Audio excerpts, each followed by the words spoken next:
Okay, then welcome back. Ready again?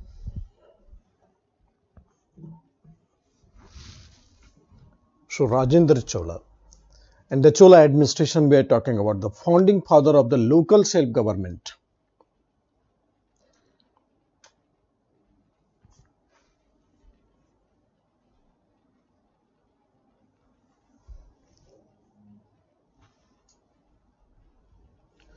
So, founding father of the local self government,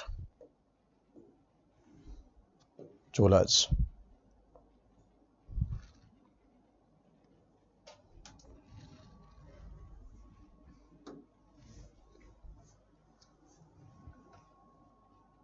So, local self government of Chola, local self government.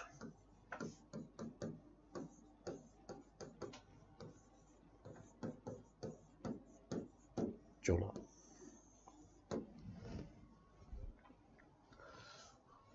So, in the Chola's local self government, this description comes from the Uttara Merur inscription.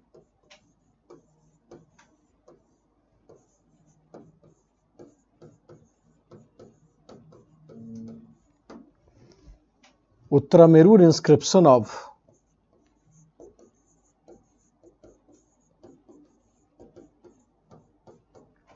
Parantak first. It gives the detailed description about the functioning of Sabha.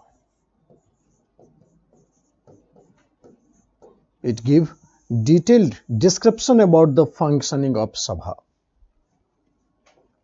Uttara Merur inscription give the detailed description about the functioning of Sabha. Sabha was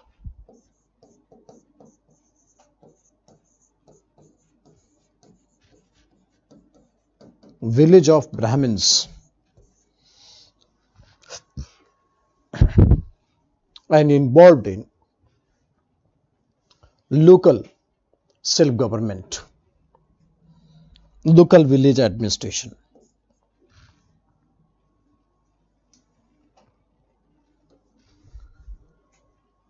According to Uttara Merur inscription, there are qualifications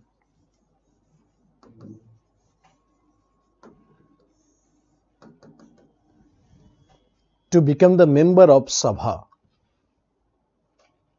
Qualification to become member of Sabha. That person must be 35 to 70 years of age.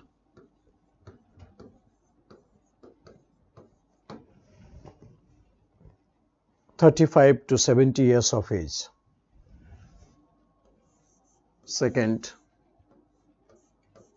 at least there should be 1/4 belly of land. Belly is the unit of measurement. So there should be 1/4 belly of land. So belly is a unit of measurement of land. Third, own house, not the rented house. You must have own house. Must know the Vedic mantras.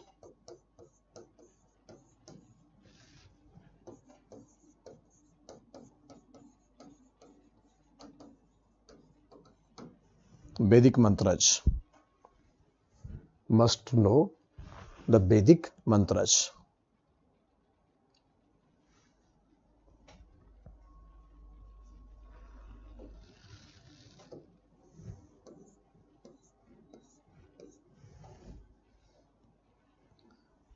These are the qualifications, and there were disqualifications also. So must not be convicted.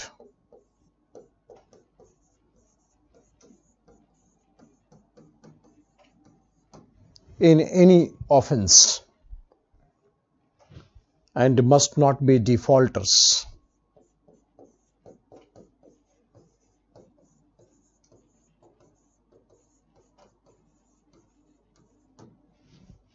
Must not be defaulters.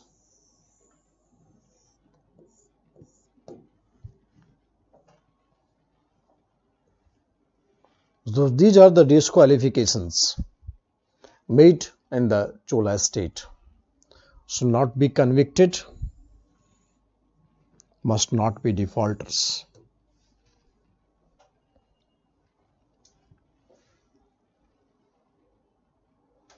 Qualifications and disqualifications.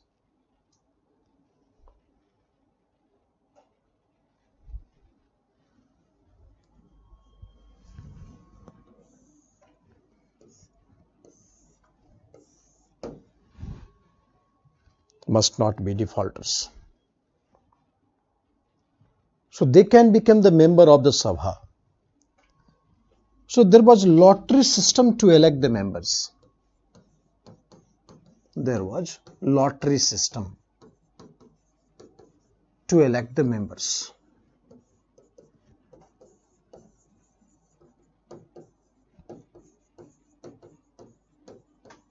Means all the names was put in a bucket and bucket was rolled and a boy was brought to pick the name one by one. So 30 names was collected from there and all those names comes, they were declared elected. So this is called lottery system. So lottery system was implemented and elected members, they constitute Barium.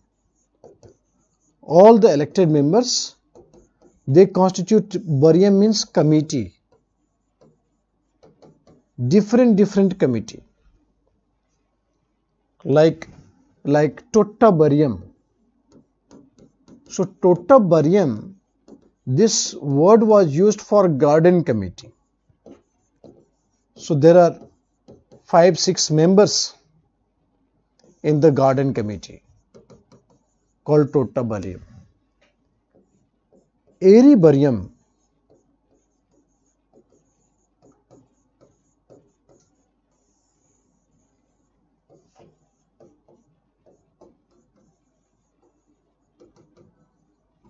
Wild committee.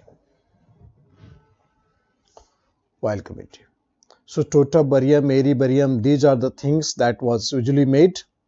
So wild committee. Wild committee means those need to supply the oil in the temple.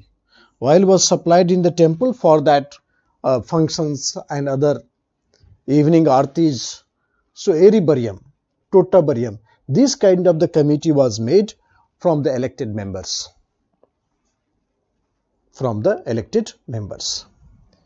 So this is called local self-government of the Chola.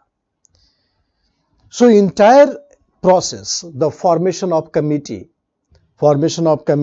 to the from the election to the formation of committee, there was one representative of the king. The representative of the king was also sent to see the process of election and formation of committee. The representative of the king had only advisory role.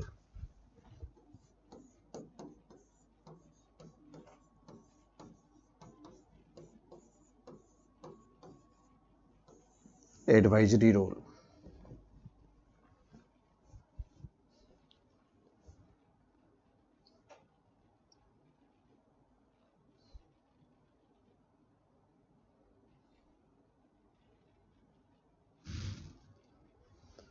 So the role was to report the government.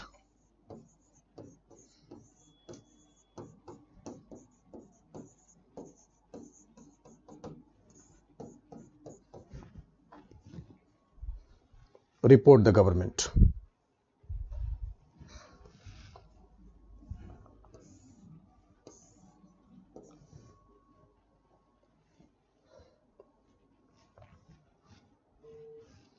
And report comes out to be very positive.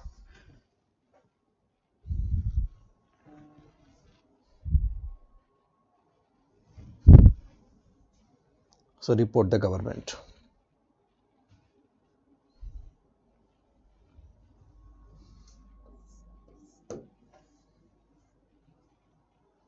So king had advisory role to play. King appointed by advisors, and these advisors only eat kurkure momos and to present a report that it was fair and free. So it was fair and free.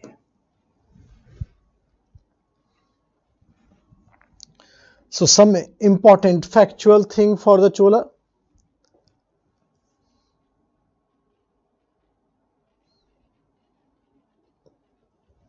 So each village assembly called Ur or Sabha, which after the administration of the village assembly. So Chola administration. Cholas were the founding father of the local self-government that we have seen. What are the process of election we have seen. Perundram was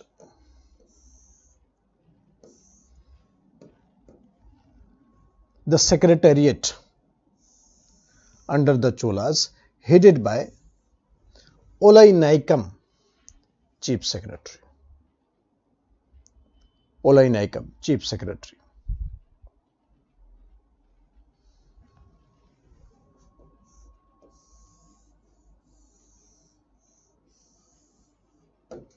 Olai Naikam, Chief Secretary. Perundram was the secretariat under the Chola, headed by Olai Naikam, Chief Secretary. So village administration was constituted by Ur, a common village settlement for all caste.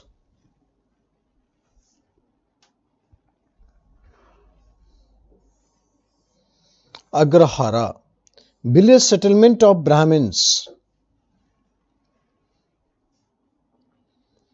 Brahmadeh, village around the temples. And Nagar, settlement of merchants.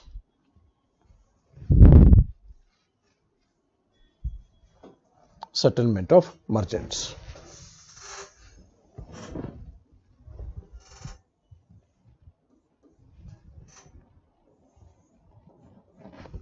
Settlement of merchants.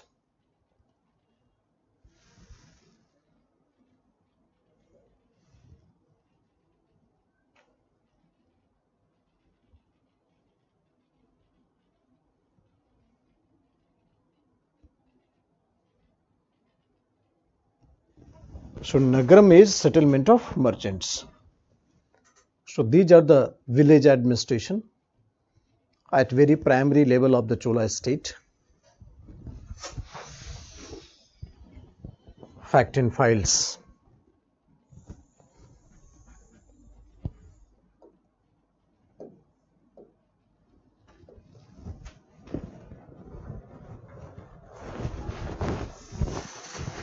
So we have seen that what are the qualifications and the disqualifications in the Chola state.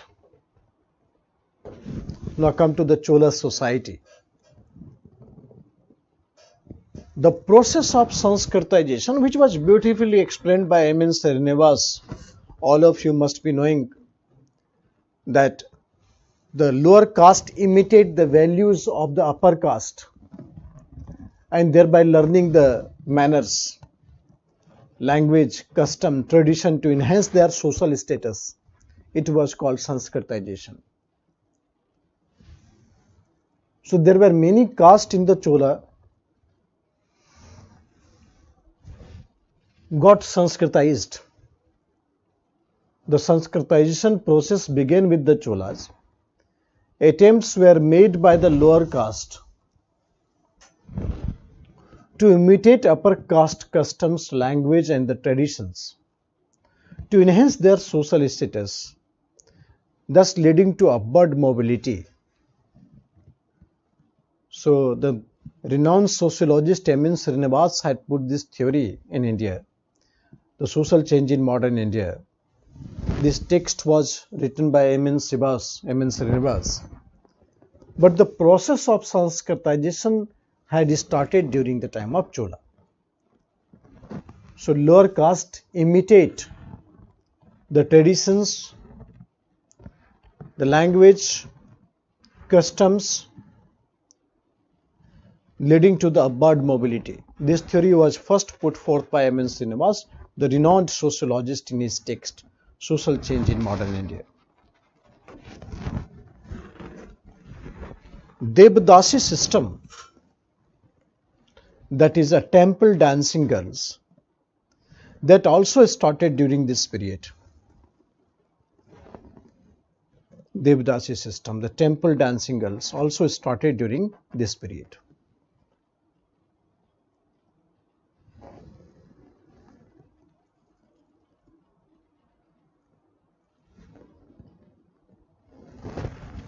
Devdasi system, that is temple dancing girl, that the girls totally dedicated to the management of the temples. They stayed away from the society, they got married with the god. So this is called Devdasi system. And they served as a primary socialization to child also. So Devdasi system had started during this period. Devdasi system became very prevalent during the Vijayanagara Empire, but it had started during this period.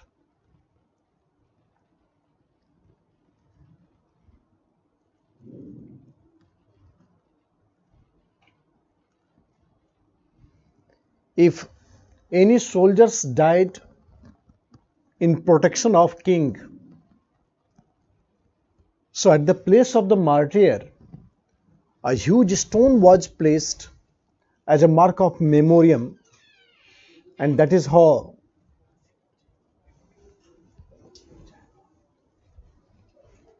the Chola state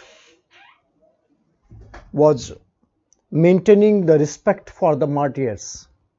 So huge memoriam was constructed by putting stone.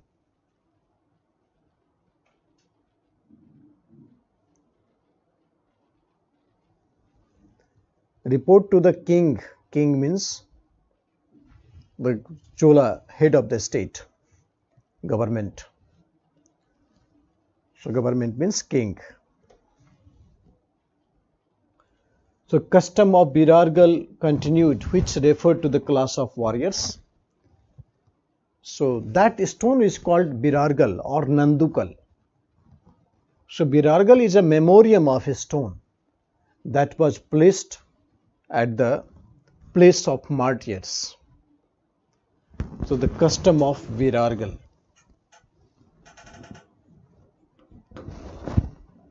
The Birargal is a stone, a memoriam at the place of martyr of the soldiers. They sacrificed their lives for the king. This is also called Nandukal.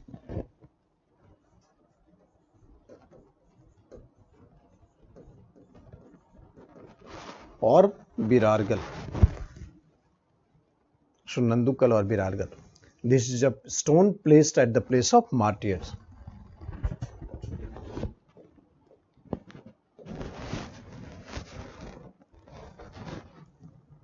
They had a prosperous trade with Persia on the west coast and China on the east coast.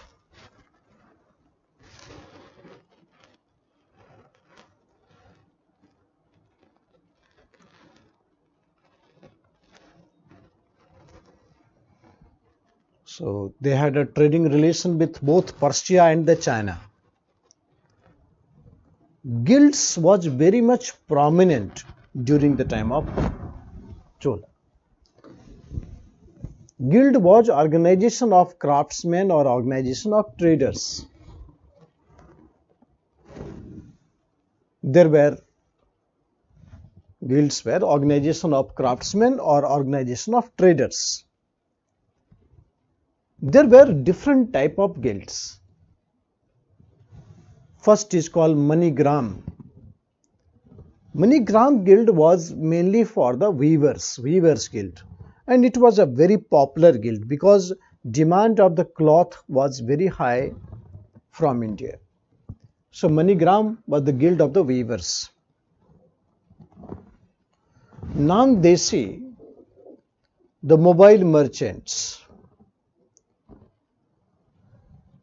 and the Telekai, the guild of the oil merchants. So MoneyGram, Nandesi, Telekai, these are the words used for the guilds. Guilds was organization of craftsmen or organization of the traders.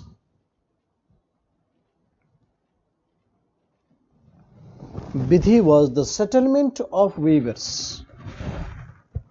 The gold coin Barah was in large circulation. Gold coin was called Barah.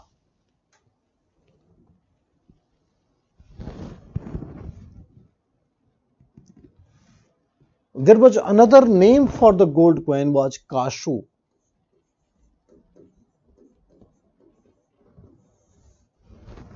Kashu. So gold coin was Bada, and then another name for this gold coin was Kashu.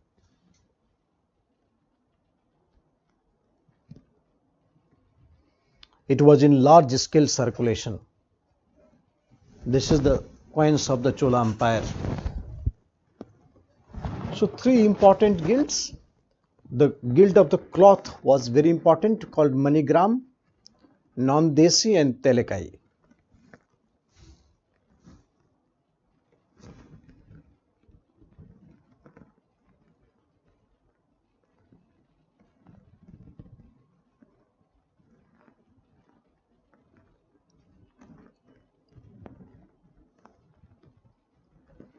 The gold coin Bara was in large circulation.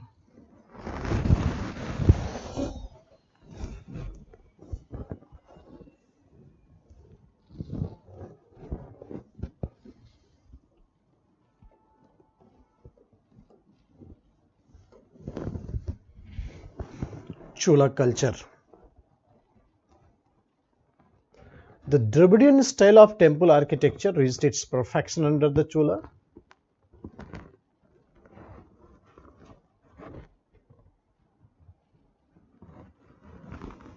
So here I told you that Chola was masters of making the temples Dravidian style.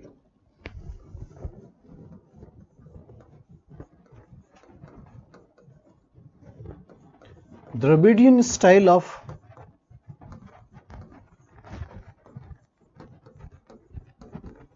temple architecture, it was temple architecture. It was started by Pallavas, but its glory reached to its zenith. So glory of the Dravidian reached at its zenith under Chola. Its glory reached to the zenith under Chola.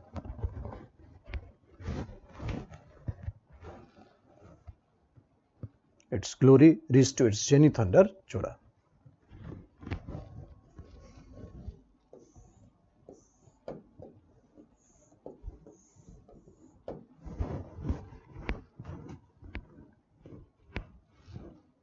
The Chola power, its glory had reached under its zenith.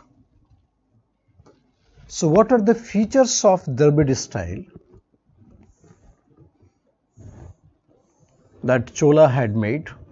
The features of the Dravid style, look at.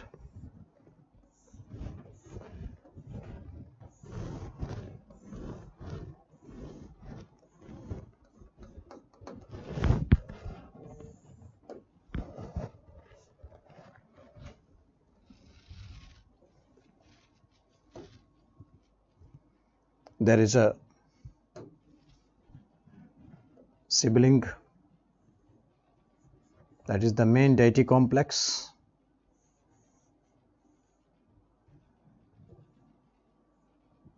there. There is an entrance gate, very good entrance gate to enter in the temple. This is called Garbhagriha.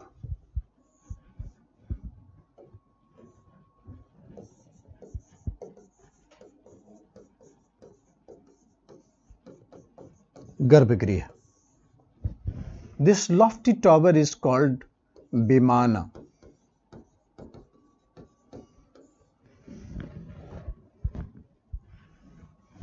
There is an entrance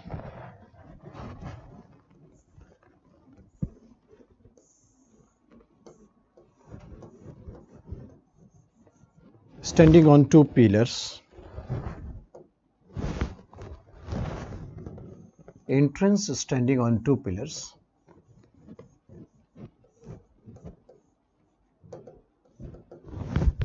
Called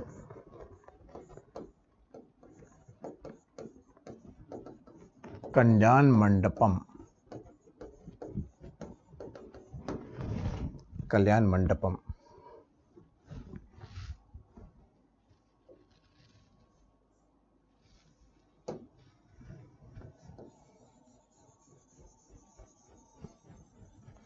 This entire structure was placed under a huge four wall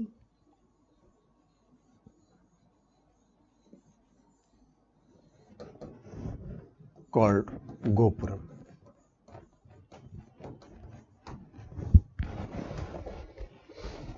Under a huge four wall called Gopuram.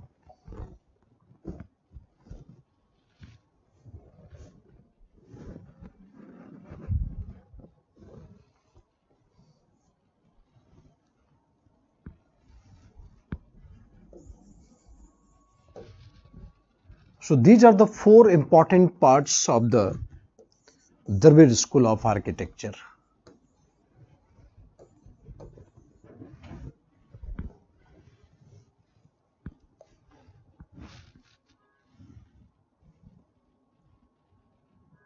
So this is the temple.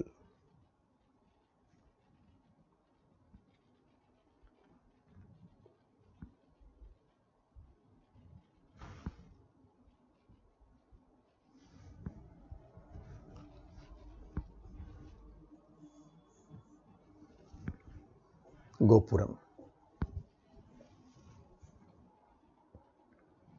So this is the temple. So there are three temples that mainly we see during the Chola period. One was constructed by Rajaraj first, Brihadareshwar temple.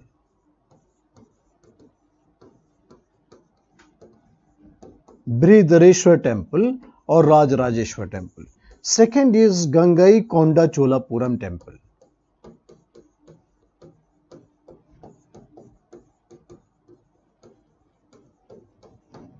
And third is the Chidambaram temple.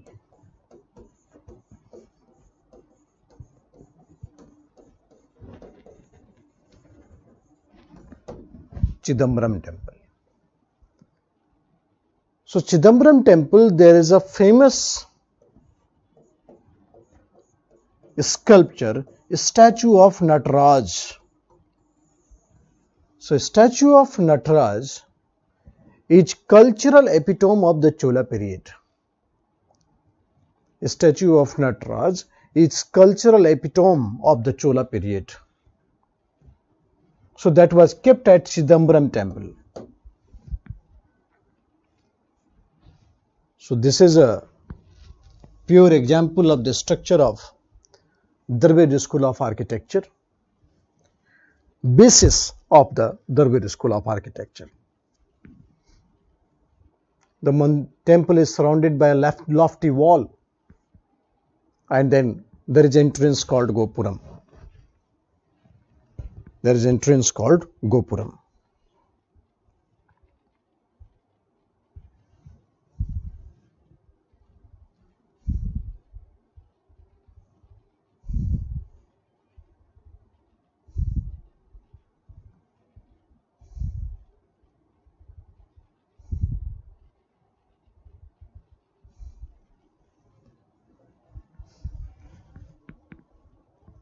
So Biman, Kalyan Mandapam, Garbhagriha. So statue of Nataraj is the biggest.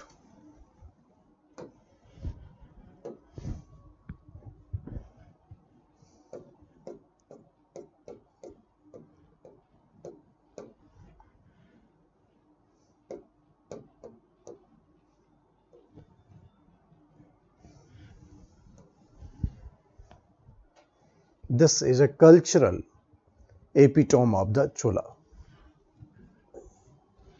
Statue of Nataraj.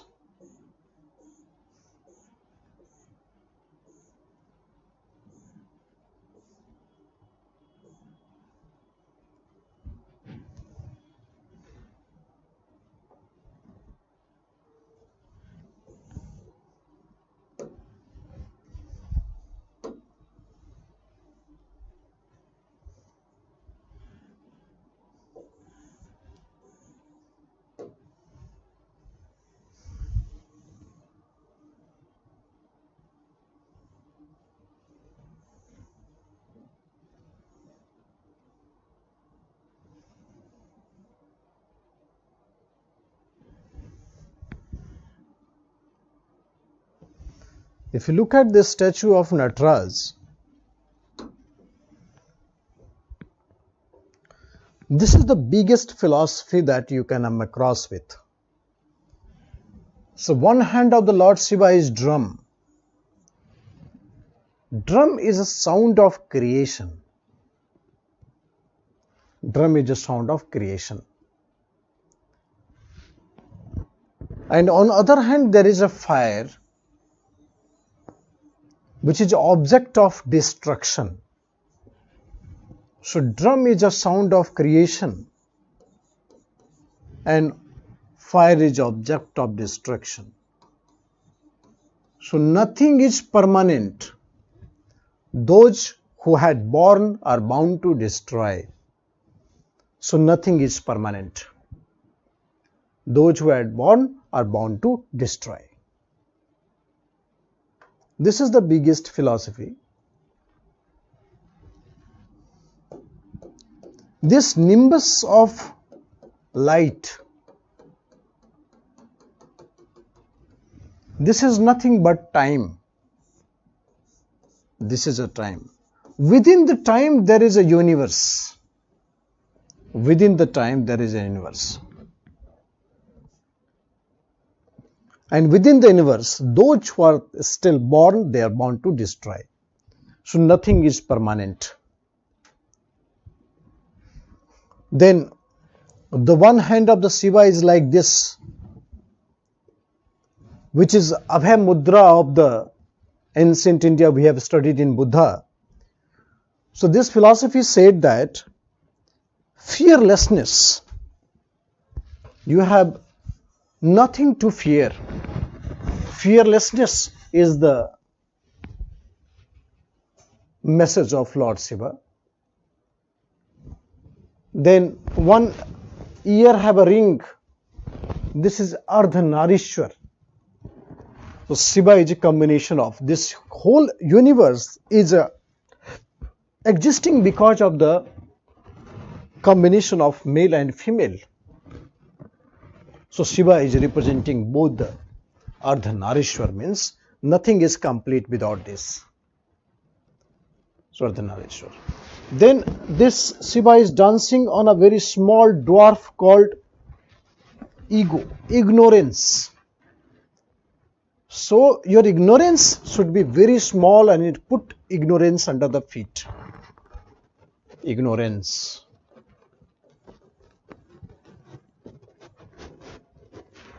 Put ignorance under the feet. Then snake, from the arms to the spine. So spine, like a snake, is a very dormant stage. When it arises, then true consciousness can be achieved. Their spine is of having the tremendous power, Kundalini power. The spine is a Kundalini power, snake is a spine. So snake. is spine.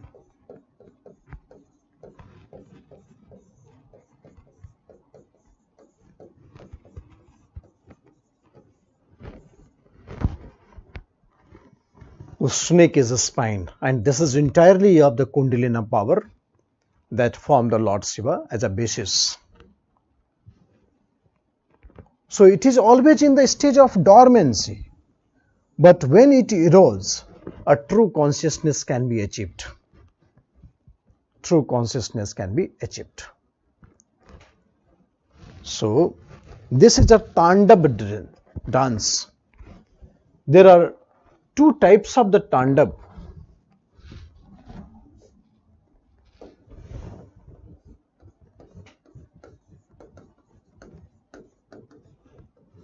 Ananda Tandav means the creation. Raudra Tandav is destruction.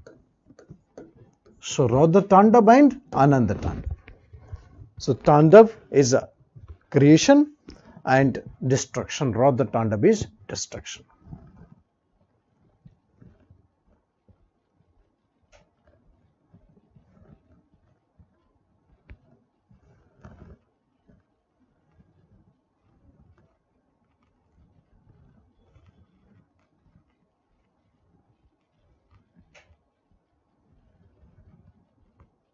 So this is a greatest ever philosophy that came, and I told you that Chola, this statue of Chola is cultural epitome of Chola period. Cultural epitome of the Chola period. Cultural epitome of Chola period. So this is the best ever presentation of the Chola art as well. Of the Chola art as well. So a statue of Nataraj. Some smugglers had stolen that statue, and then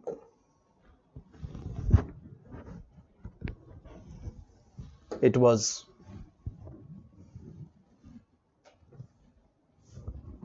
found in Australia. So when the Australian Prime Minister Tony Abbott came to India, he brought this statue as a gift. So this is a National Gallery of Australia returned the Lord Shiva that had been stolen from a Tamil Nadu temple.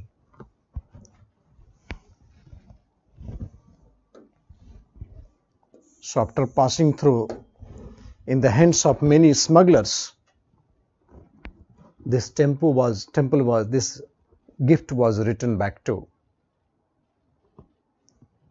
India as a goodwill gesture. This is a statue of Nataraj.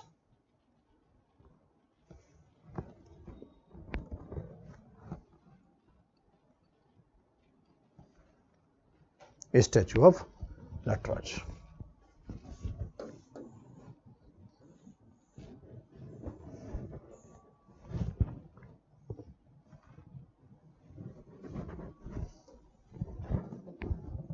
Okay, so this is a cultural epitome of the Chola period.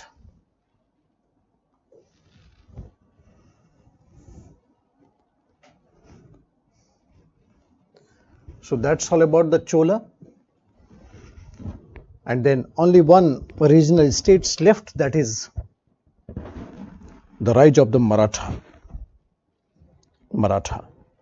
Maratha state, administration of Shivaji, and then we'll have a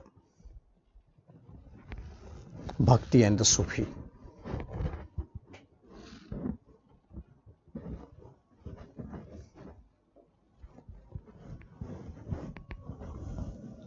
So state of Maratha.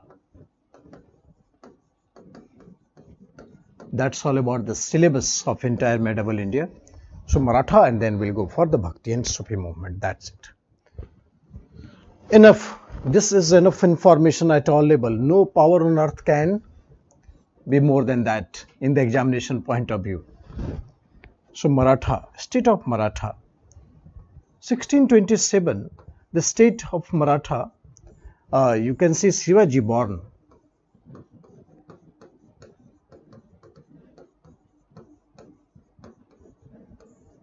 Shivaji born in 1627. Born in 1627.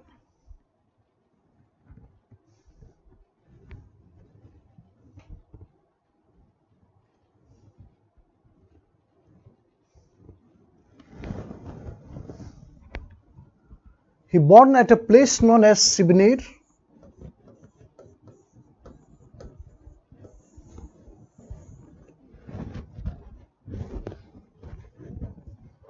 Sibner was a place near Pune. So Shivaji born there.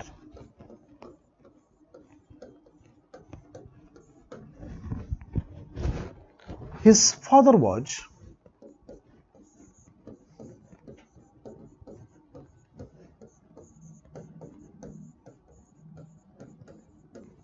Shahji Bhonsle and mother was Jijabai.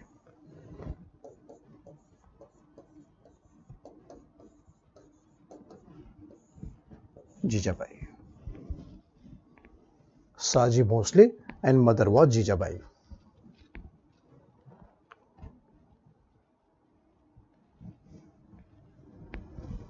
Shahji Bhonsle and mother was Jijabai.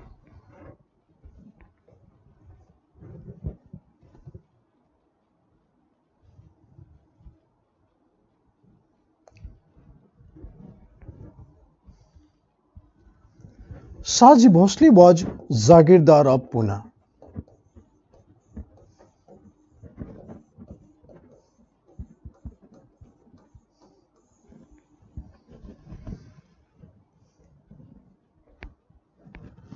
He was Jagirdar of Bijapur state. So Bijapur king, Bijapur Sultan had adopted him and gave him the Jagir of Pune. So he was Jagirdar of Pune, Shahji Bhonsle.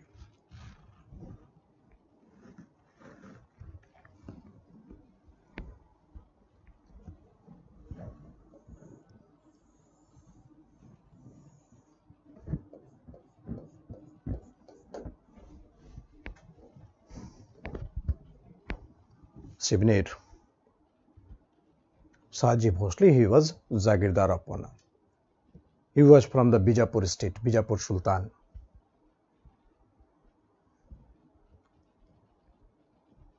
But Shahji Bhonsle, he was staying with another wife, Tukabai Mohite.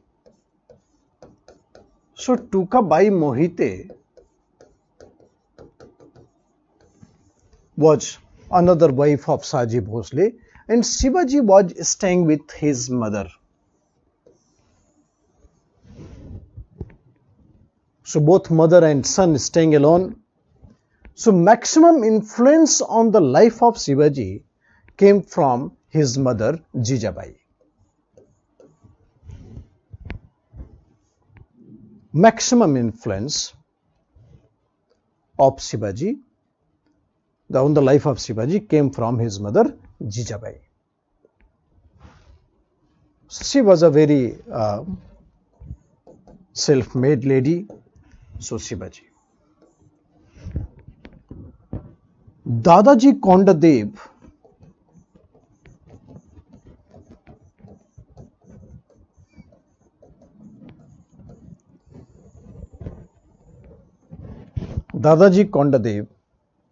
was guardian of Shivaji.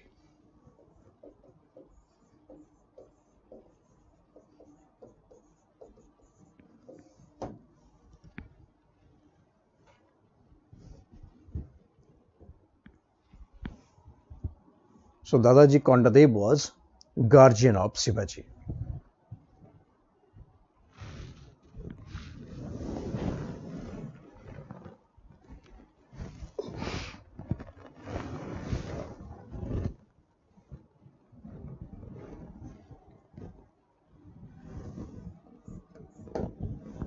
It is said that Shivaji was not having good relation with Shahaji Bhosle and the home affair was not good. So therefore, Shivaji was taking the chance to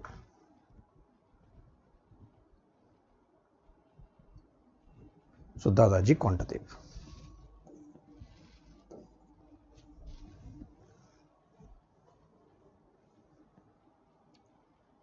Guardian of Shivaji. Finally, Shahaji Bhosle gave the Jagir of Pune to Shivaji and himself went in the Bijapur state.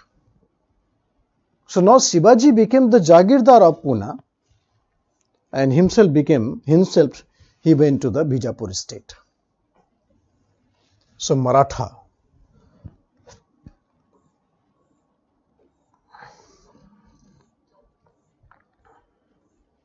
Let me search some important informations related to the Maratha.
So at the age of 19,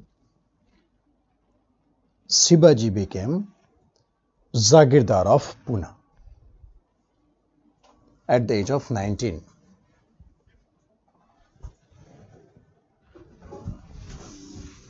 So Dadaji Kondadev was the tutor of Shivaji and Samarth Ramdas his guru. These two facts are very important. And I told you that at the age of 19, Shivaji became the Jagirdar of Pune. Jagirdar of Pune. So Shivaji was upgraded to the rank of Kshatriya. His family was because of the Sanskritization.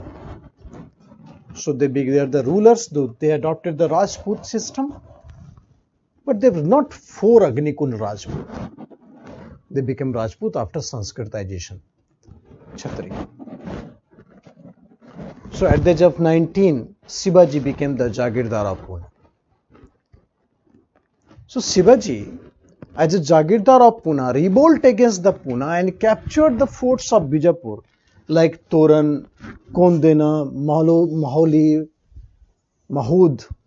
These are the forts was captured by Shivaji. This fort actually belongs to Bijapur state, but it was captured by Shivaji. And Shivaji constructed a new fort at Raigarh, which became a capital.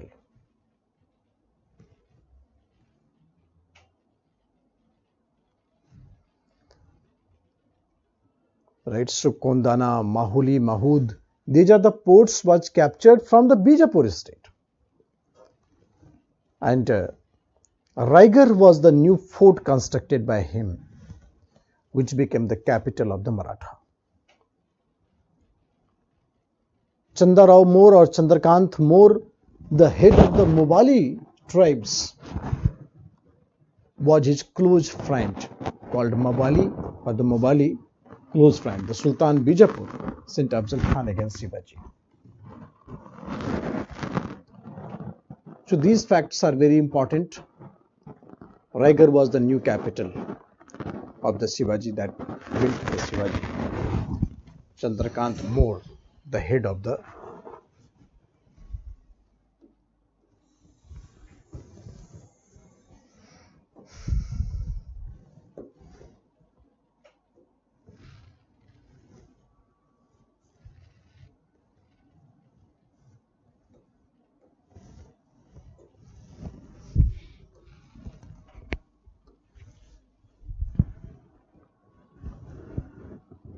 So Shivaji was enemy of both Bijapur state and the Mughal. Bijapur and Mughal.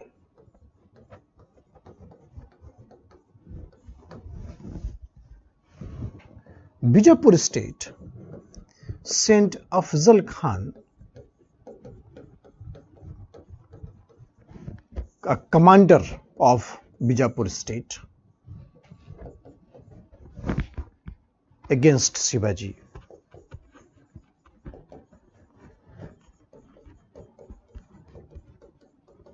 Against Shivaji.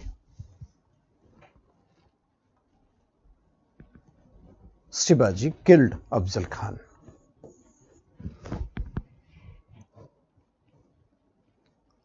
Then Mughal also sent two expeditions.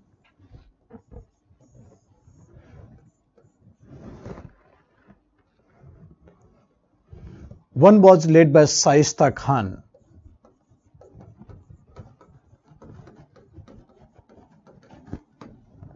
In fact, Aurangzeb was the ruler at that time. So Aurangzeb sent two expeditions. The first expedition against Shivaji was led by Shaista Khan. He was Mama of Aurangzeb, maternal uncle. So Shaista Khan, but this expedition also failed.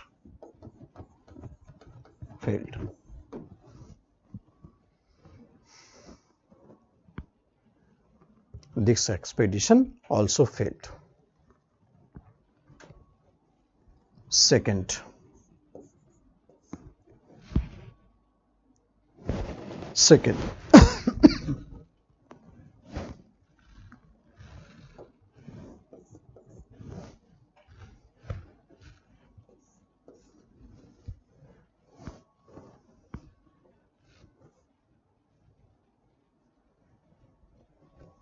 second point, that Jai Singh, second expedition was sent under the leadership of Jai Singh. And Jai Singh, he was a veteran military commander. So Jai Singh defeated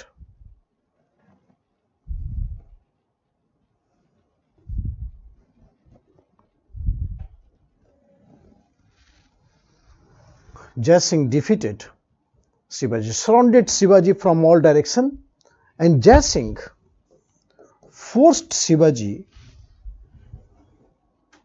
to sign the Treaty of Purandhar.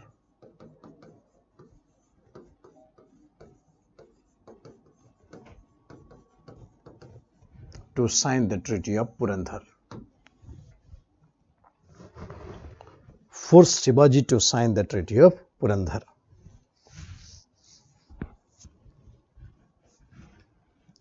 In 1665, this treaty was signed. 1665, this treaty was signed.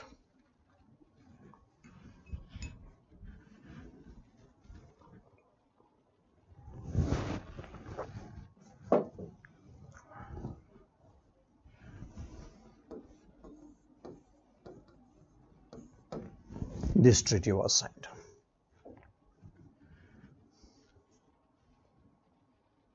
Treaty of Purandhar, 1665. Under this treaty,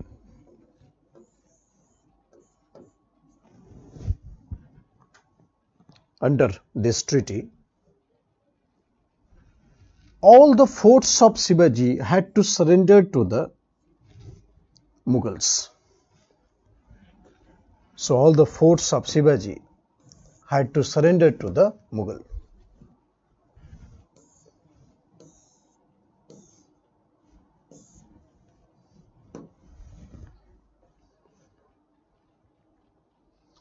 So out of 35 forts,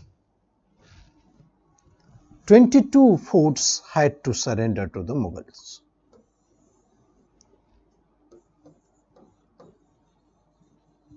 Surrender to the Mughals. Shivaji got the title of Raja.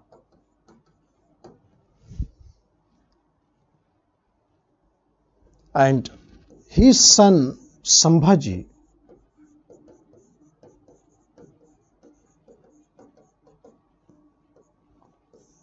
became Mughal Mansabdar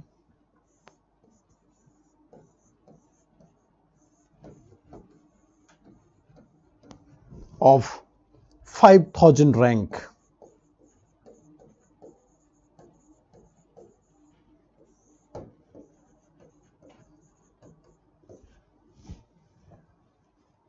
So Treaty of Purandhar was signed. 22 out of 35 forts was surrendered to Shivaji. Shivaji got the title of Raja, and Sambhaji, he became the Mughal Mansabdar with 5,000 rank.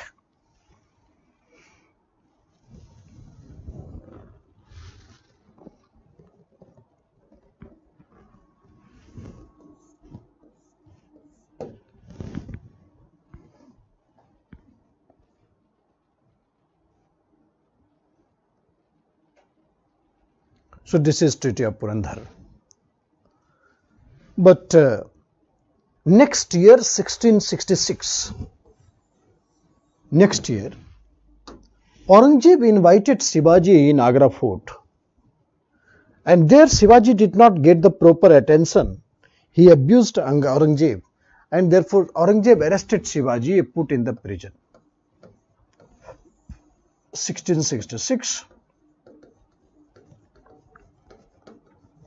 Aurangzeb arrested Shivaji and put Shivaji in the prison.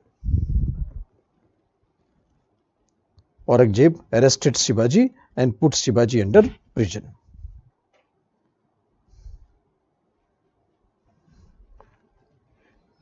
So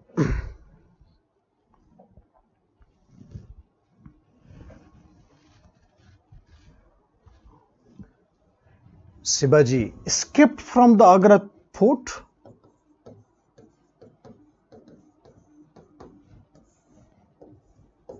He was combination of fox and lion.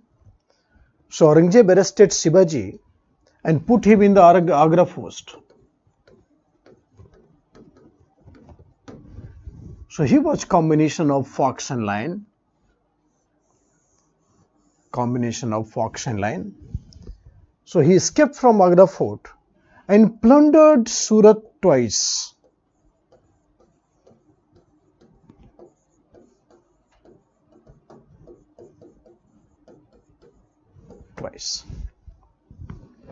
He plundered Surat twice.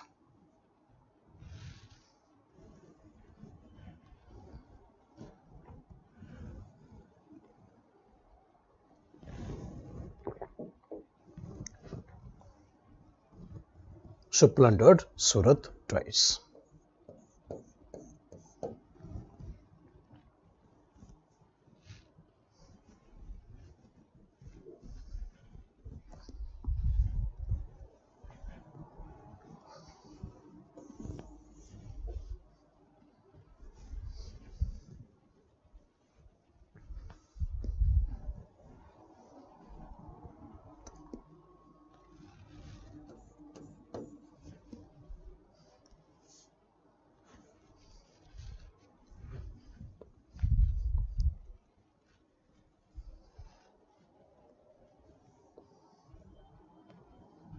Plundered Surat twice.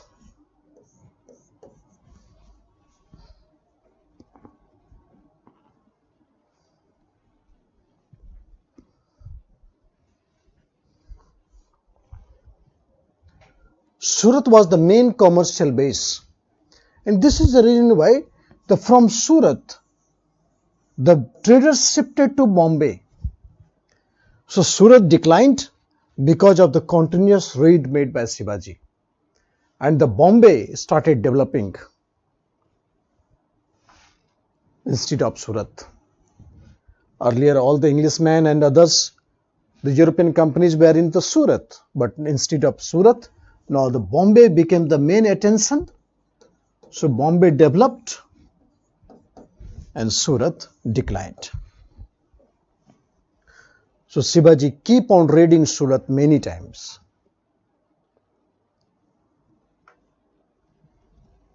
So Shivaji had created huge problem for the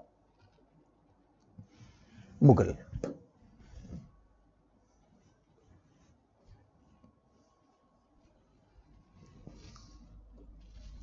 Huge problem for the Mughal.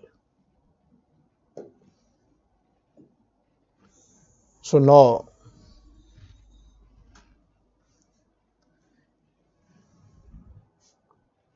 in 1670, Shivaji attacked Surat twice. For the second time, Surat lost its importance and Bombay rose to its prominence. So bad day for Surat. Still, Surat is struggling, and then Bombay became so glamorous.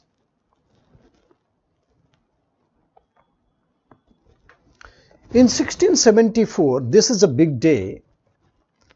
Shivaji invited the famous priest of Banaras, Ganga Bhatt. Famous priest of Banaras, Ganga Bhatt. And he declared himself Chhatrapati and take the title Haindav Dharmodharak. Dharmodharak means that those who committed for the revivalism of Hinduism. Shivaji declared the formation of Swaraj, performed his coronation and took the title Chhatrapati and Haindav Dharmodharak.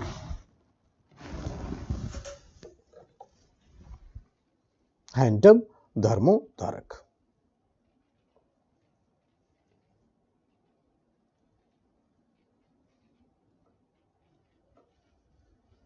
So this is how the Shivaji's administrative system was based on the religious line now. He is protector of Hinduism, Haindav Dharmodharak, and had taken the title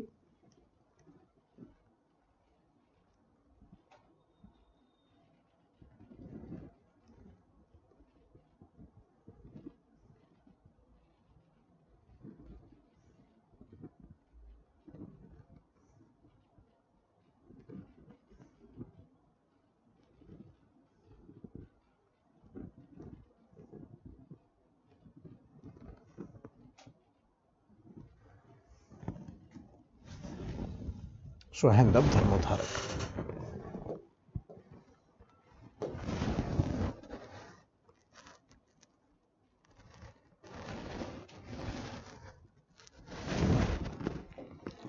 And Shivaji died of cancer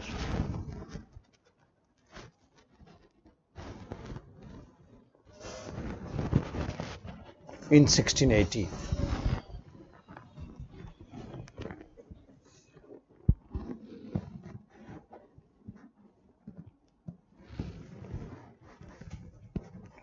So this is the biography of Shivaji. 1674, he was coronated as Chhatrapati of Maratha by famous priest of Kashi, Ganga Bhatt. All the Vedic rituals was followed, Ganga Bhatt. And 1680, Shivaji died.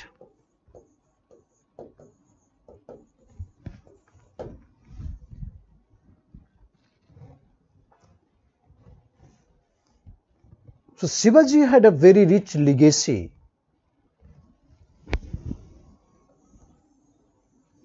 Shivaji had a very rich legacy of administration.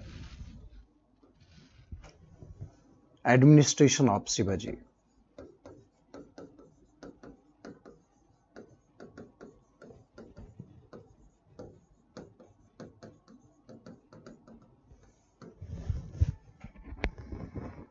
Administration of Shivaji was very much influenced by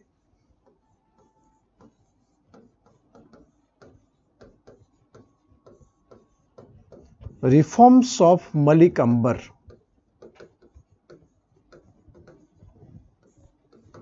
Reforms of Malik Ambar.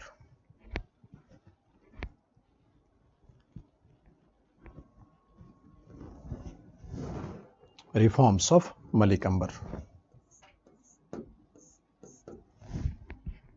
Malik Ambar was Prime Minister of Ahmednagar.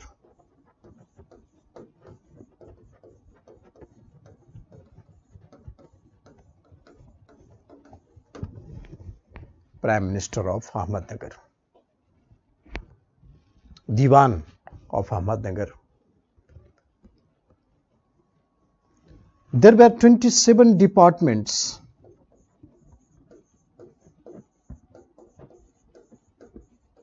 in the state of Shivaji, but Chhatrapati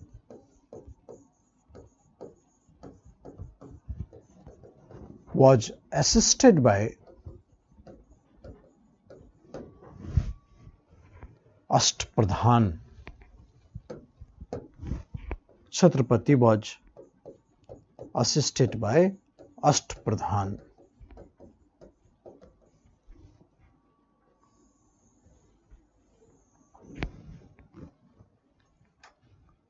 Ashtapradhan was 8 ministers in the council.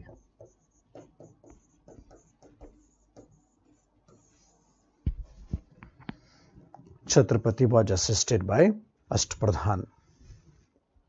There were 8 ministers in the council.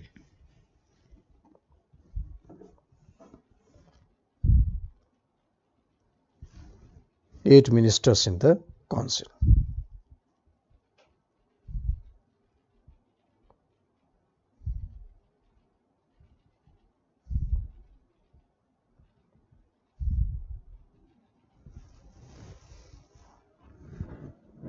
Ashtapradhan. These 8 ministers were advisory in nature and they had no big role to play. They were only advisors for Shivaji.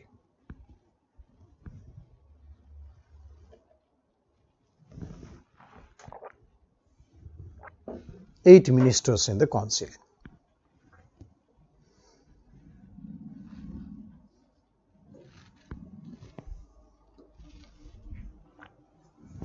Eight ministers were Peshwa,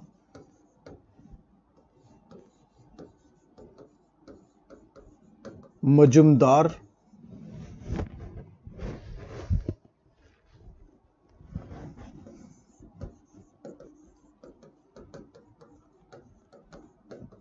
Sare Naubat,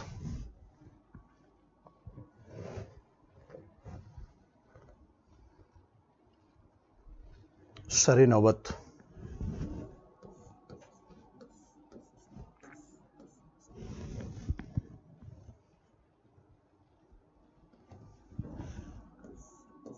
Wakia Navis,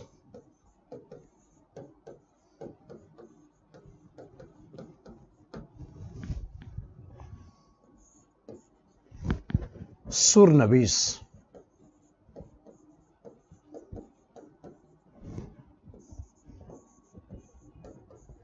Sumant,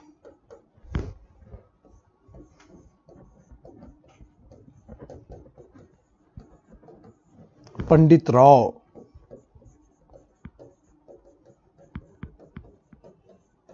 and Nyadhis. So they were Ashtapradhan.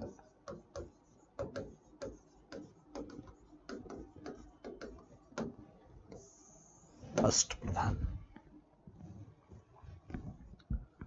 So there were 8 ministers in the council.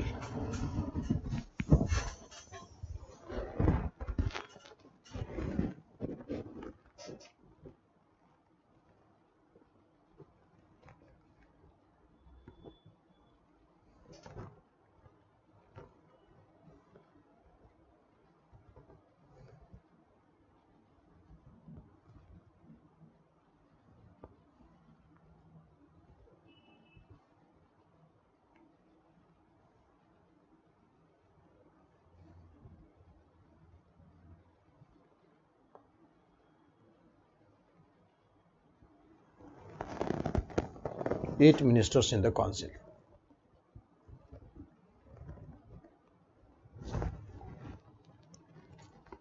Peshwa, Majumdar. So Peshwa is equivalent to Prime Minister. Peshwa was equivalent to Prime Minister.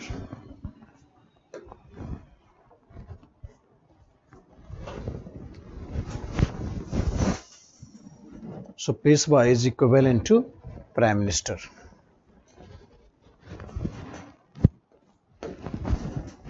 Amartya is also known as Majumdar. Majumdar means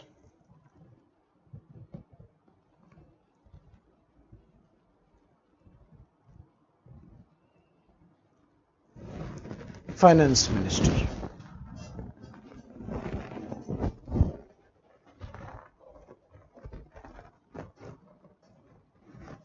Vakyanevis is also known as Mantri, is a chronicler. The master of royal correspondence. Master of royal correspondence, Vakyanevis. Sar-e-Naubat was chief commander of military. Sar-e-Naubat, chief commander of military.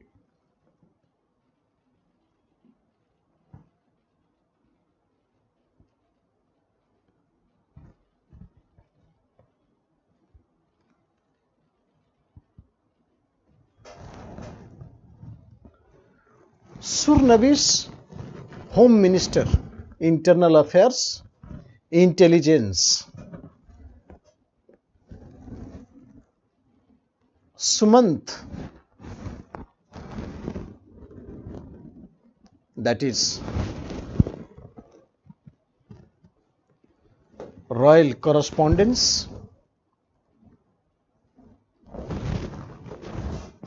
or in charge of external affair also, mainly external affair, but sometimes take the visiting card of the foreigners.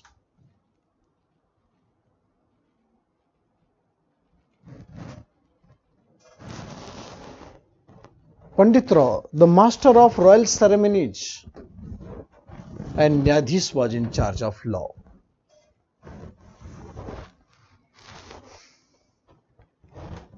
Peshwa is finance prime minister. Amartya is finance minister. Vakyanevis,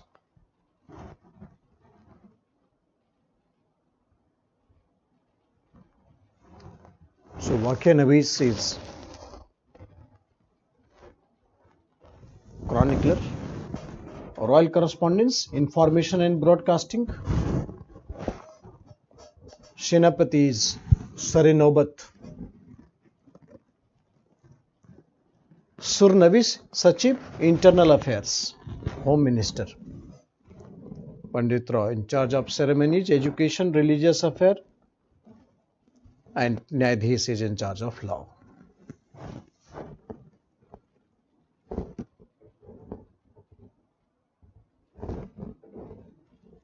In charge of law.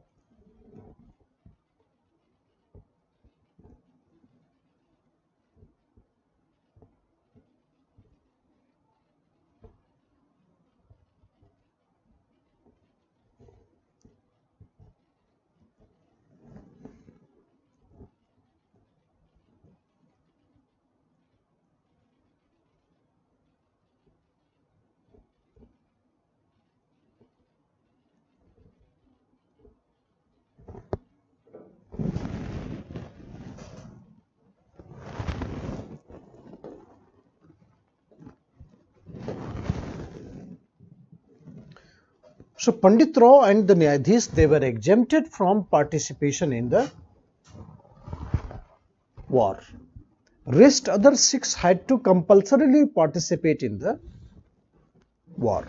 So Nyadhis and Pandit, they were exempted from participation in the war, and the rest 6, they were compulsorily under the military duty.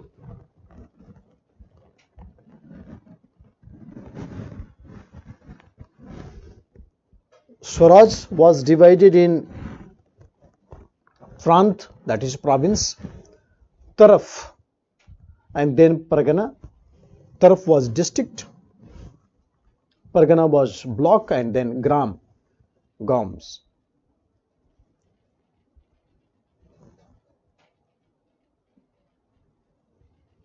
So Swaraj was divided into Prant, Taraf, Pargana, and Grams.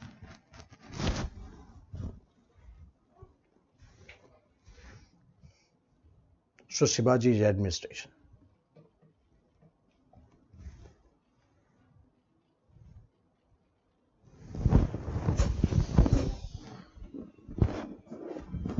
Province, Taraf is district,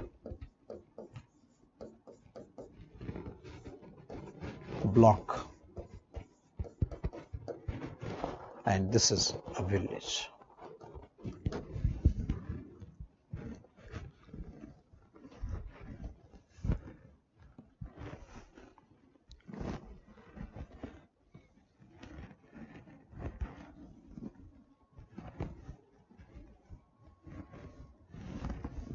So revenue administration,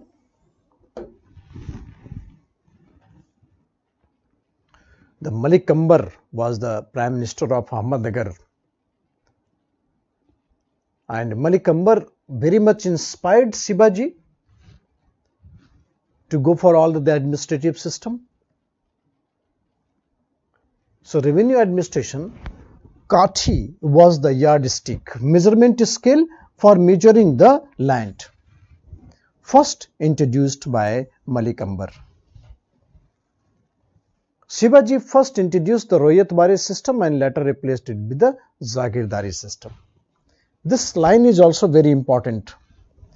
First direct settlement with the peasant, and then gradually the Jagir was allocated to the military commander. So Jagir was allocated to the military commander.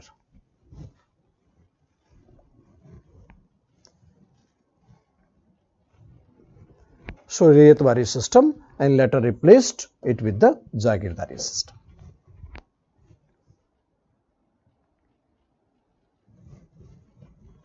So Kathi was the measurement scale taken by Shivaji.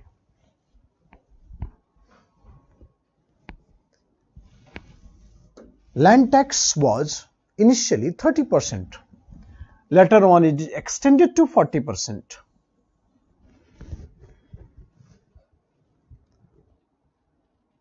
So this is a land tax which is a fixed.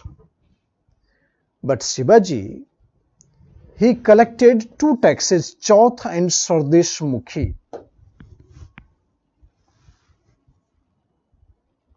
Both were collected from the Marathas and non-Marathas outside Swaraj. Outside Siraj.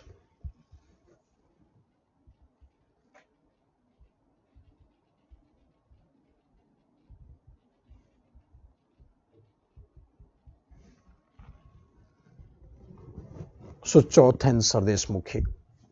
Listen very carefully what is Chauth. Although it is a very controversial thing to discuss, because concrete nothing can be concluded about Chauth. But it was said that Chauth was collected from the areas under the control of Mughal and the Bijapur. But Shivaji considered this area as a traditional land of the Marathas. Okay. So Shivaji considered these areas as a traditional land of the Marathas, but it was under the control of Mughal. So Shivaji asked them to surrender 1/4 of the total revenue collected from this area. Otherwise, this area will come under the Maratha raid, completely under the Maratha raid. So the Maratha raid means Shivaji was master of the guerrilla warfare.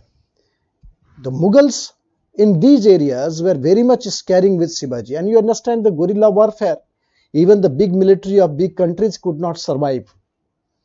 So Mughals also were under apprehension of the guerrilla warfare of the Shivaji. So Shivaji demanded that we need to give 1/4 of the total revenue of that area, and then that area to be put under the control of the Maratha.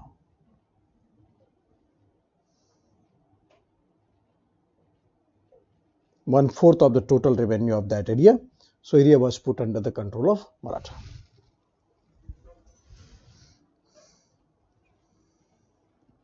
So this is a Chauth. So both were collected from the Marathas and non-Maratha outside Swaraj. Swaraj is where the Shivaji had the control, and Maratha areas entire Deccan. So Maratha, non-Maratha, Chauth was collected from both. Right? Chauth was exclusively from the Maratha states under the control of Mughals or the Sultan of Bijapur. Sardesh Mukhi was from the territories where the influence of the Maratha was felt and their authority acknowledged.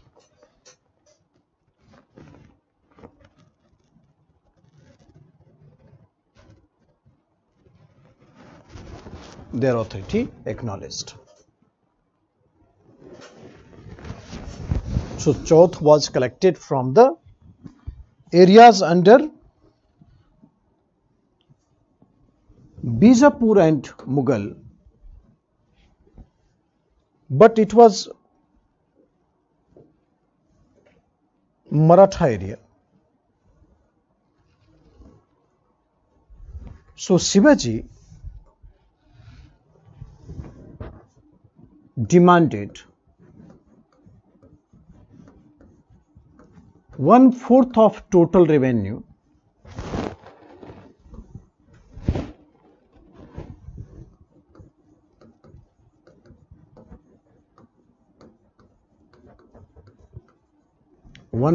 of the total revenue of that area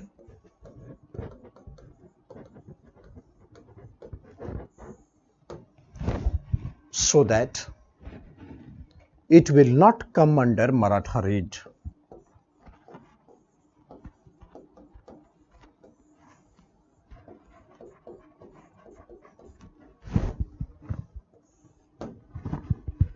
It will not come under Maratha raid.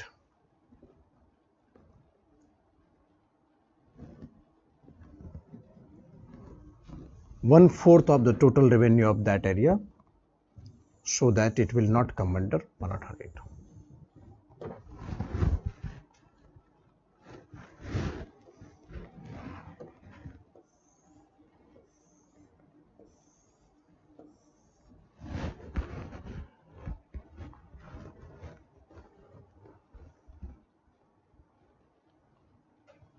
So this is called Chauth, which was collected from, in the language of modern India, you can say protection money. So Chauth was collected from the Bijapur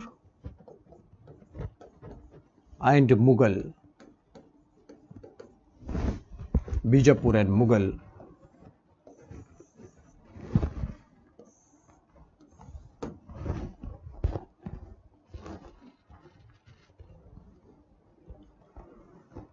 Which was considered as the traditional homeland of Maratha. Traditional homeland of Maratha.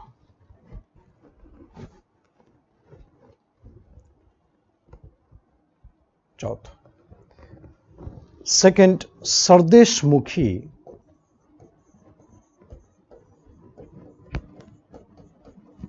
Sardesh Mukhi was 10%. It was collected area under the influence of the Maratha. Collected from area under influence of Maratha. area under influence of Maratha.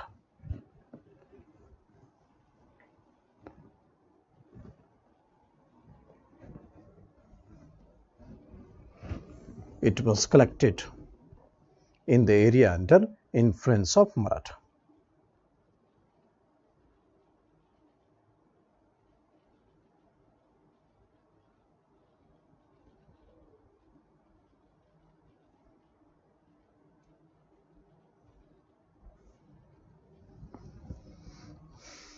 Area under influence of Maratha.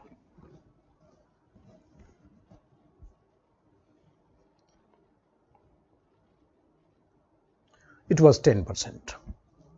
So Chauth and Sardesh Mukhi was the main source of income other than the whatever the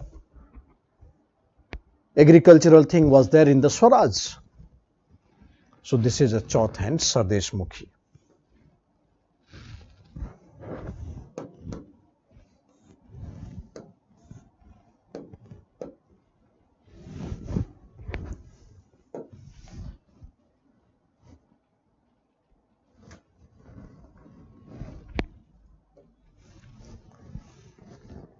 There were two types of the military.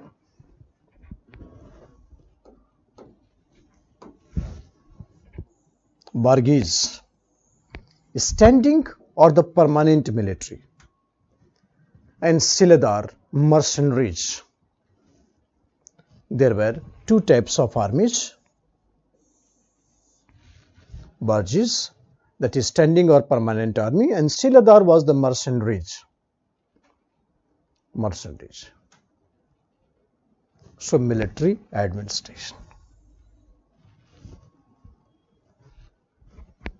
Barghis or Siladar.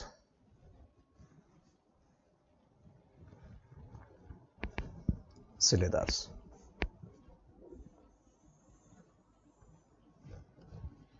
Siladar was mercenaries.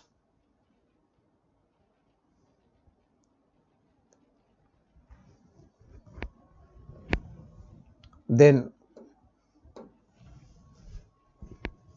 military officers were Nayak. 10 soldiers under the Nayak. Havaldar, 50 soldiers. Zamadar, 250 soldiers. Hajari and Panch Hajari.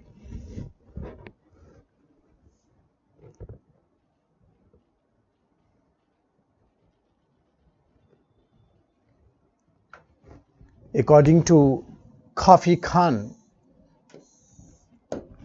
Mughal historian of the time of Aurangzeb, Kafi Khan was Mughal historian of the time of Aurangzeb, said that Shivaji commanded 200 warships with headquarters at Kolaba. Recently, Government of India changed the seal of Indian Navy, and that seal of Indian Navy was based on the new seal.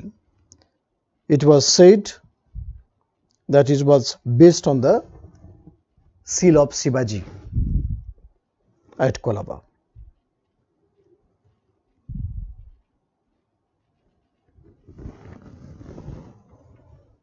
So 200 warship stationed at Kolaba. Shivaji suppressed the pirates called Jinjiras and Angriyas in the Konkan coast with his navy. So the new seal of the Indian Navy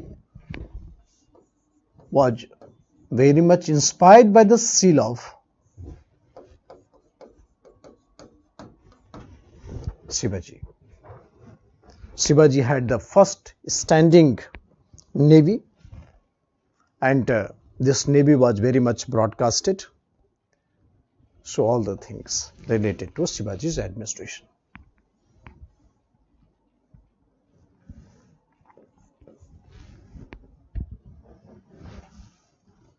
So Kolaba was the headquarters of the navy of Shivaji. was headquarters of Navy of Shivaji. Social works. Secularism was the state policy. Secularism was the state policy of Shivaji.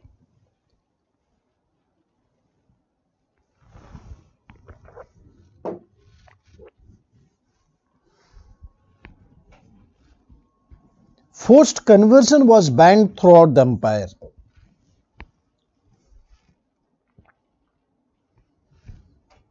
Child marriage and money lending practices by the Marwaris were the money lenders. It was also banned. Marwaris was the money lenders. It was also banned.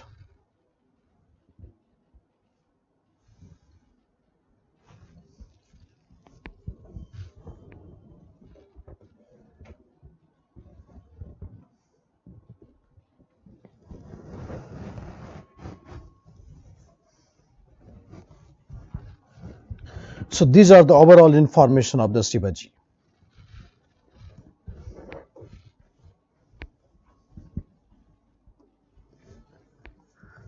After death of Shivaji,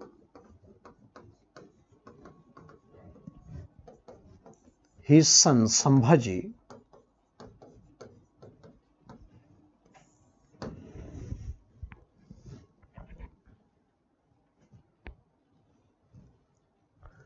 became Chhatrapati.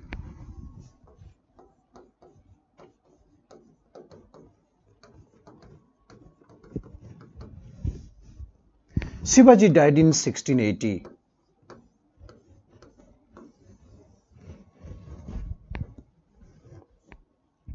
So Aurangzeb was the Mughal ruler, very much having the hawk eyes on Marathas. Son of Aurangzeb, I hope all of you remembered, yesterday I taught you, Akbar, he became rebellious.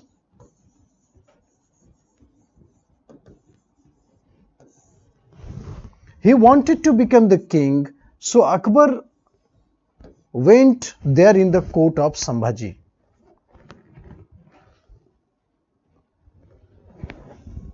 So Sambhaji supported the rebellions of Akbar. Supported the rebellions of Akbar. Aurangzeb came to Deccan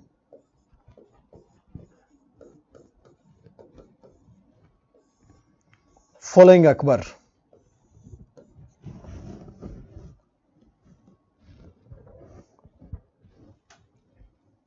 Following Akbar. And then Mukarrab Khan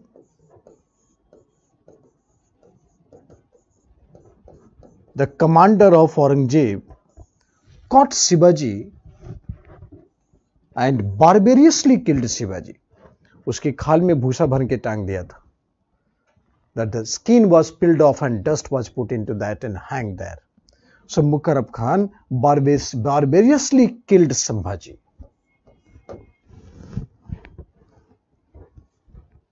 (1689) Sambhaji was killed by Shivaji, by Mukarrab Khan, son of Shivaji. Sambhaji was killed by Mukarrab Khan.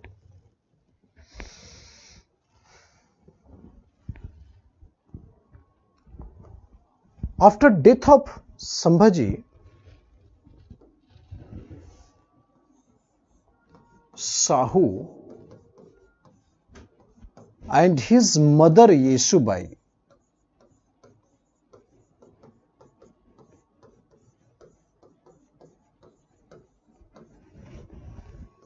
was arrested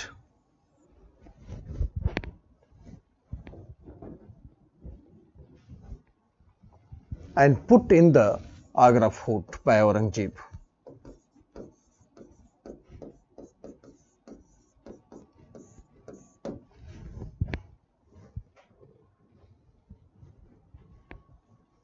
So Raja Ram became Chhatrapati, a cousin of Shahu. Raja Ram became Chhatrapati.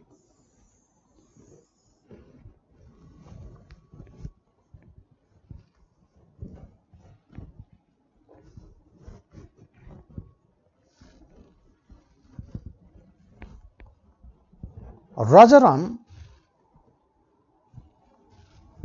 he created a new post, Pratinidhi.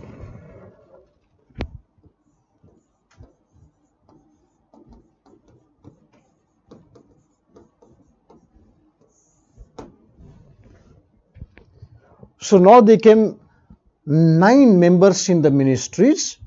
So Asht Pradhan became Nab Pradhan.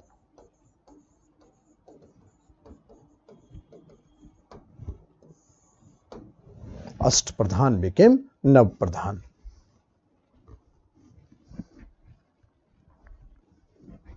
Nine members in the ministry. So Asht Pradhan became Nab Pradhan.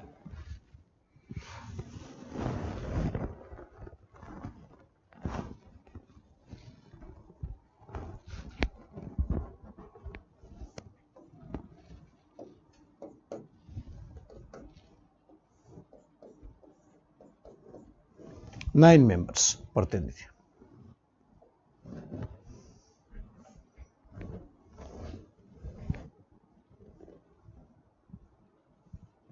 Asht Pradhan became Nab Pradhan.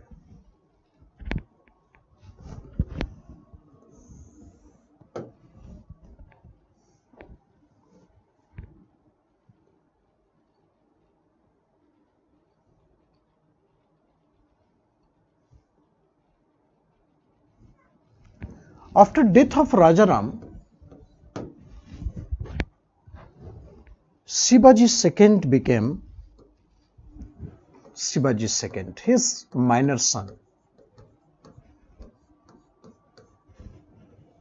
became Peshwa. And his mother Tarabai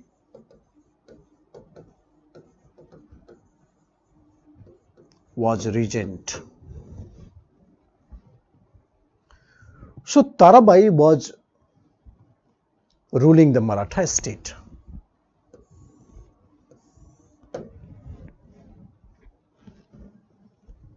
After death of Rajaram, Shivaji II, the minor son, was ruling the Maratha. So Tarabai became regent.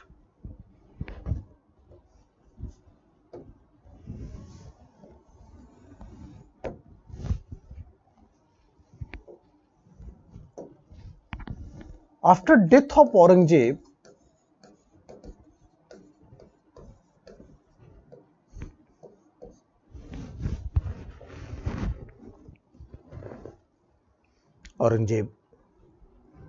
Bahadur Shah first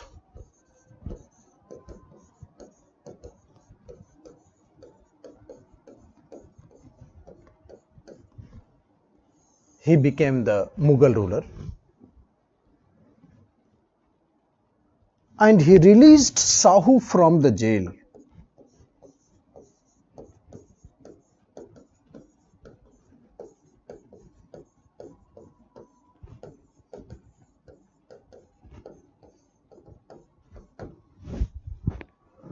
So once Shahu released from jail,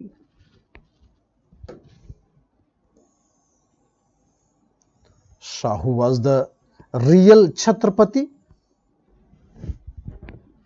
Shivaji II or the Tarabai, because there was no Chhatrapati. So they became Chhatrapati by accident. So Shahu had support from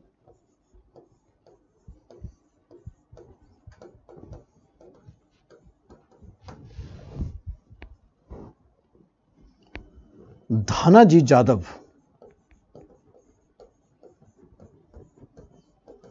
Dhanaji Jadhav, he was a Peshwa.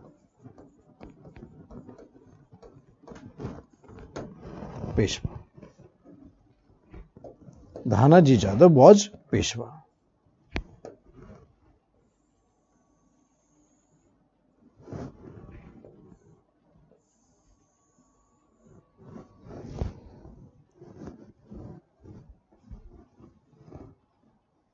Was Peshwa. And there was a revenue officer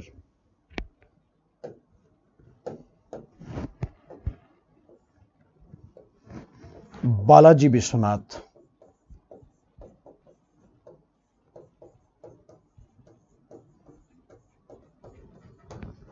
Balaji Vishwanath. Dhanaji Jadhav and the revenue officer Balaji Vishwanath. So because of their support, Sahu defeated Tarabai.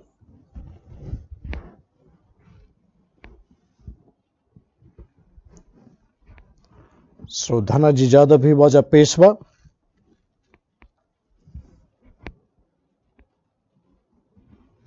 And the revenue officer Balaji Vishwanath. So because of their support, Sahu defeated Tarabai. It was Sahu versus Tarabai in the Battle of Khed.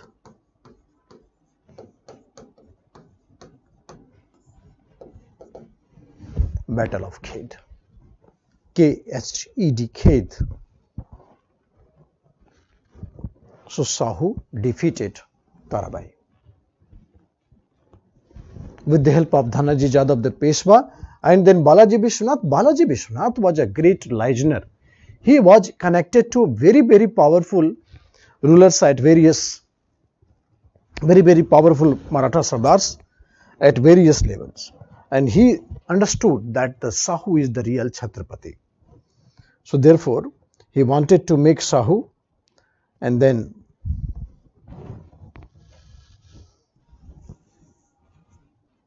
so Sahu versus Tarabai, Battle of Khed. 1707, there was a Battle of Khed.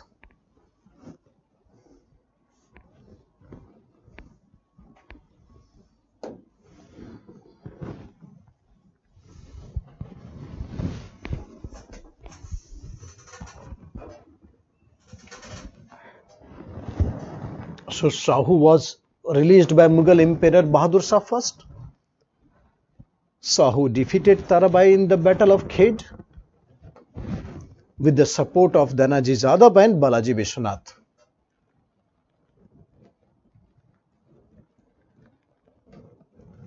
So then Tarabai shifted to Kolhapur.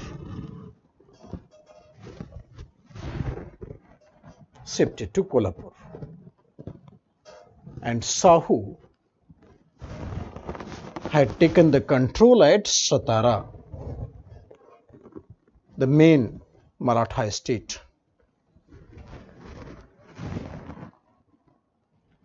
So Sahu defeated Tarabai in the Battle of Khed with the support of these two. Then after, the Maratha state got divided in two parts.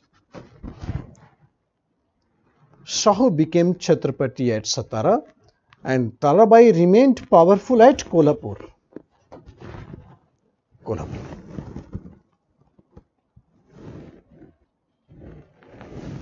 This is exact division. So Tarabai, Maratha state got divided in two parts.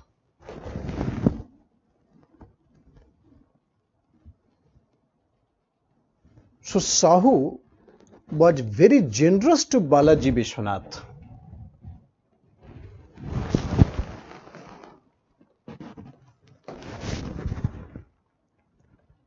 So Balaji Vishwanath got the title of Senakarte, and thereafter he was promoted to the rank of Peshwa, Senakarte, by Sahu, and was made Peshwa in 1713.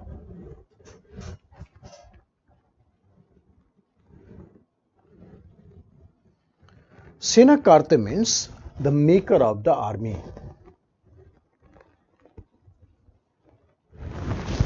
Maker of the army. So now the Balaji Vishwanath was the most powerful personality in the Maratha. Every functions of the Maratha state was taken by Balaji Vishwanath.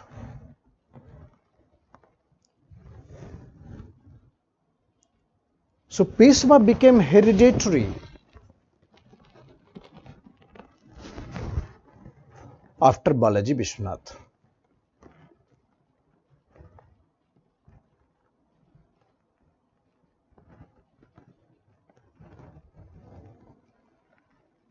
So Balaji Vishwanath was, the rise of Balaji Vishwanath is called as the second foundation of Maratha state. Second foundation of Maratha state. So when Balaji Vishwanath was the Peshwa, look, Sahu is staying at Satara, but Peshwa was staying at Pune. There was a strong hold of the Peshwa at Pune. So Peshwa was staying at Pune. So Balaji Vishwanath, he concluded treaty with Sayyid brother. I hope you remember the Sayyid brother. After decline of Mughal Empire, Sayyid brother became the kingmaker. And he placed Farrukhsiyar. So here is the hierarchy here.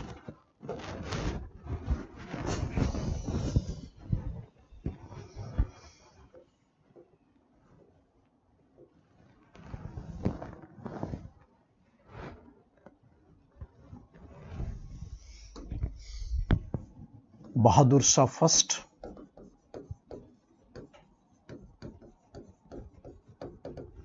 Then Mughal ruler became Jahandar Shah.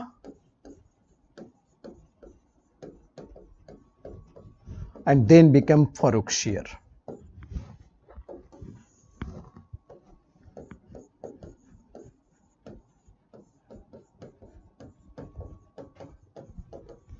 Farrukhsiyar became the king with the help of Sayyid brother.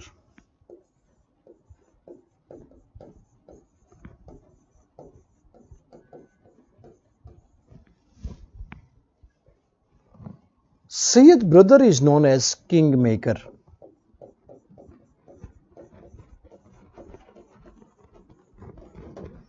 Kingmaker. So Sayyid brother was Hindustani Muslim. That means Hindu convert Muslim. And he was so dominant. Both the brothers were very dominant. They were dominant in the Mughal court. Now they started playing the role of kingmaker. So Farrukhsiyar played the role of kingmaker. He was so dominant. So Balaji Vishwanath,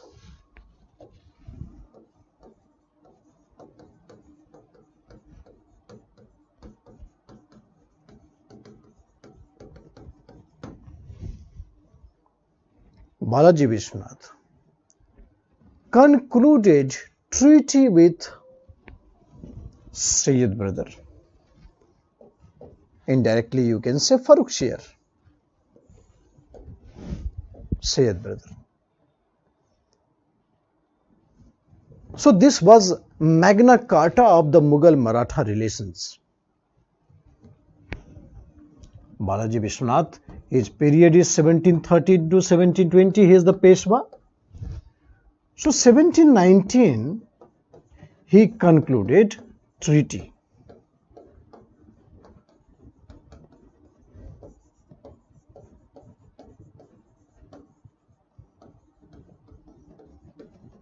Treaty with Sayyid brother. He concluded treaty with Sayyid brother. Under this treaty, Maratha got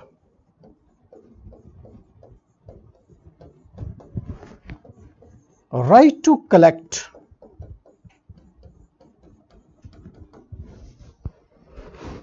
चौथा इन सरदेशमुखी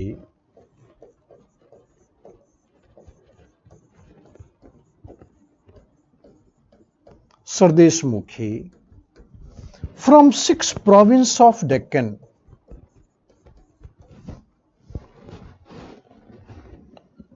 चौथे sardeshmukhi from 6 province of Deccan.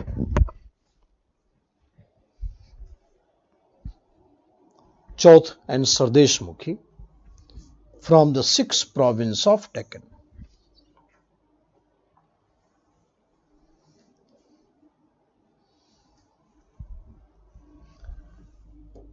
And second, Maratha will look after the law and order of entire Deccan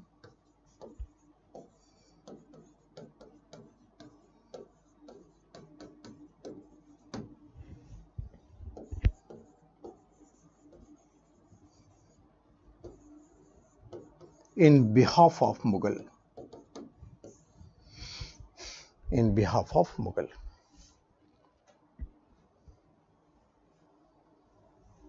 Law and order of entire Deccan in behalf of Mughal. And mother of Shahu, Yeshubai, would be released.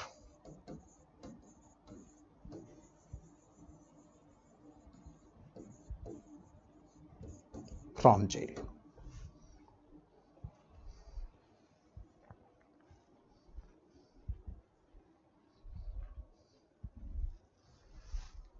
So these are the terms. Therefore, we call this treaty as a Magna Carta of the Mughal-Maratha relations. Magna Carta of the Mughal-Maratha relations. So this is the day of the Maratha, and tomorrow we will conclude with the Bhakti and Sufi, and then some aspects of the Peshwa and the Bhakti and Sufi as well. So tomorrow we'll conclude the Medieval India, the maximum thing that we can go through. This is very exhaustive. Okay, so that's all for the day, and thank you for the day. Have a nice evening.